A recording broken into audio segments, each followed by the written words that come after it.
Biakamal ka nuatiup wale banro cheka tok English kana tok nat gurjen wode kon ngich commercial ke singular and plural pronouns singular kana plural pronouns ketin content tok wode under tok leader ngaja de jagor and kanditi akena kon la tok wode under tok de jangach naga jen wode kon nywaken chuji pero jeno jen bija gwar lam tor bija gwat me bija lwak okay changchi we understand fully tor de jaga bija lwak so chu just skip gore bi man gwar me bi man dan tin bi ngaj dong de je lwak kamish nyok ba mishi gor bo de ro ka listen ko ken kon de chala no won ka kui english ka gwat mo ne um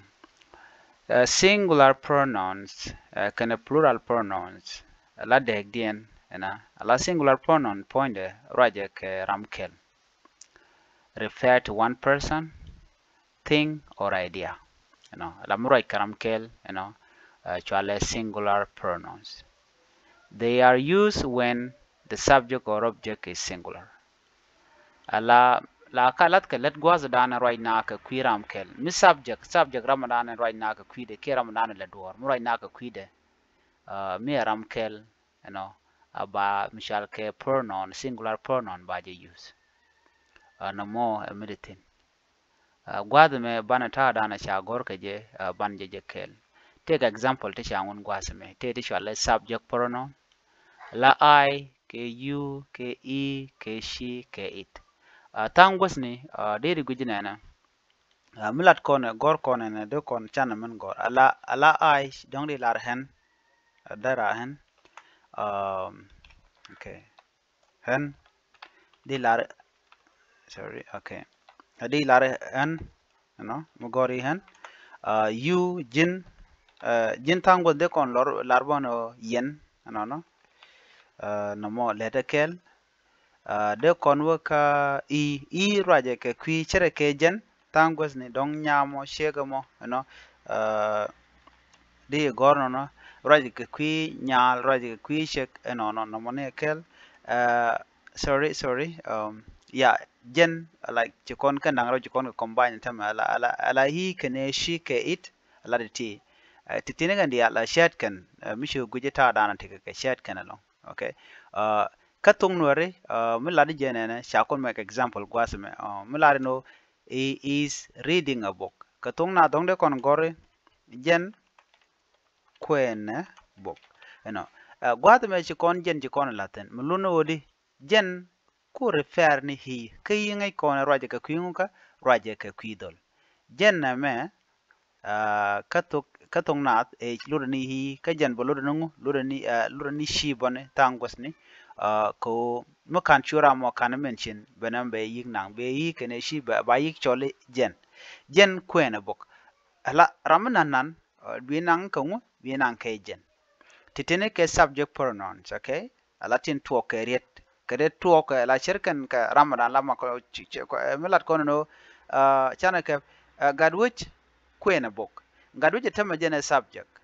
gadwich point the noun ko shoden shodor ka shala de shala noun yo muku kon jene yo chikon gadwich kon nyoko pel kon chikon ole le hi ko jene wut bu kon le he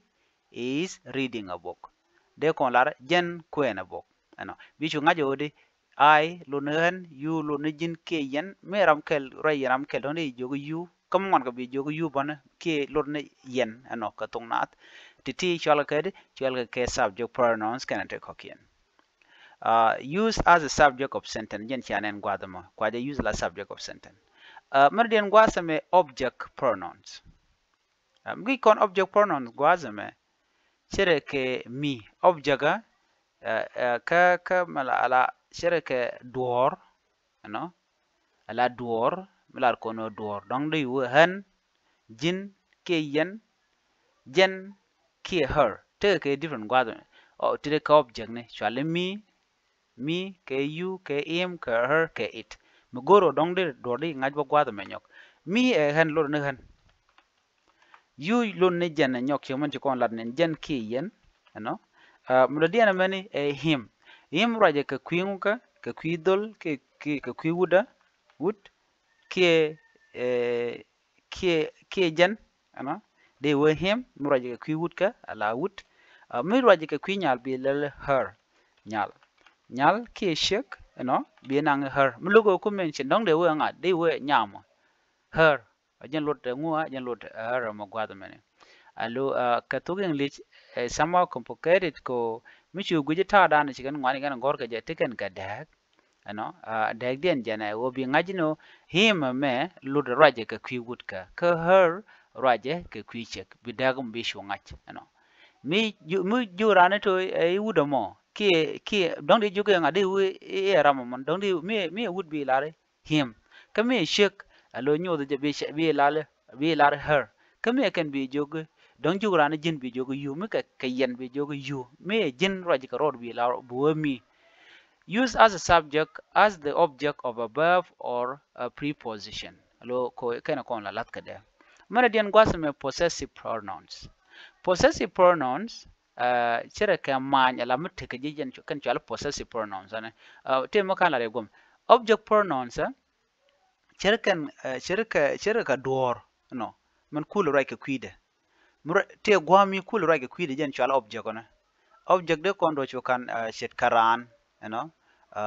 de kon ka chin kan computer shet ka bong tok chala ka object ka tung nan ka te tiap ka tro chala ka object pronouns okay ajin kolar him alo ne ni je mu mi chiro tiap you chiganen her no ko raje ka kwinyal na mi shi ngaj bi ngaj ka ngune ko object pronouns possessive pronouns mete ke ji chet ka man ya me ke yours ke is ke ers ke it is tana min gwargwada mani ma man ya me lura nungu dungda no mishal ke yours mo dungdu ke dungdien no it belongs to you, it is yours. Okay, don't they larno dung duki dung dien. Merdien gwas me his. Is me raji ka kuyunguka dungut kanamo. Dung dekon gor dung wuda namo ki de lare dungde de larbono no ki dungde. Okay. Me shake right kon ka kuiche gwadame they were hers. It belonged to hers. La hers me mukule te gwada me de kon lar dungshek ke dungshek ke dungnyal ke gwanda kon larbon o dungde mulugo lar chiode badi lar no dungde it is raje ka michroch jen dungda ba ke dungramo mo ano jen ta dante ten kwana ke raje donc ke kwi le donc le it is they use them ke mukuji shorande it is they use this book cha kon mo ka share gom this book is mine book me e dungda an book me dungda nyodo je gwa book me e dungda ka tongnat book me e dungda mukuji de dagde dere ngach ka gwa da tor me no ngum right non ka kwide ka jen tin ko right kon ka kwide temishal ke reflexive pronouns shet reflexive pronoun chere ka ta dan diro de lar ke je no shet ke myself yourself himself herself itself okay no myself en karwada point to karwadu jen karwada ala binen himself me raje ka kwiwut ka herself me raje ka kwiyunka ka kwichek itself raje ka te kandangro ala both himself and herself but can could mention tell specific me cha mention o raje ka kwinga titi chalka ke reflexive pronoun myself do ala pointer yourself pointer himself pointer herself pointer bi kula dak himself me raje ke wut herself me raje ke kwinga ke kwichek ke kwinyal example she hurt herself while cooking charoda moy ka bot gwat and dan and tada ten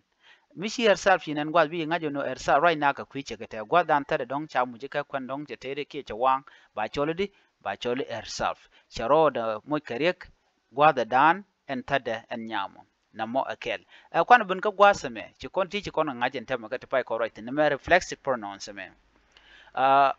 plural pronouns may be contain ke singular kujimi. Plural pronouns refer to more than one person or ideas. Plural pronoun raje ke kui nene dangro ki dioka wenyam. You know, they are used when the subject or object is plural. lather ke let gwatha dan and subject mi raja ke queen and one. Okay, mi right dan ke queen and one, ke qui one, you know, adi lar no de kon lar no. Cha example chungun gwasame. Okay, subject pronoun we, you, they.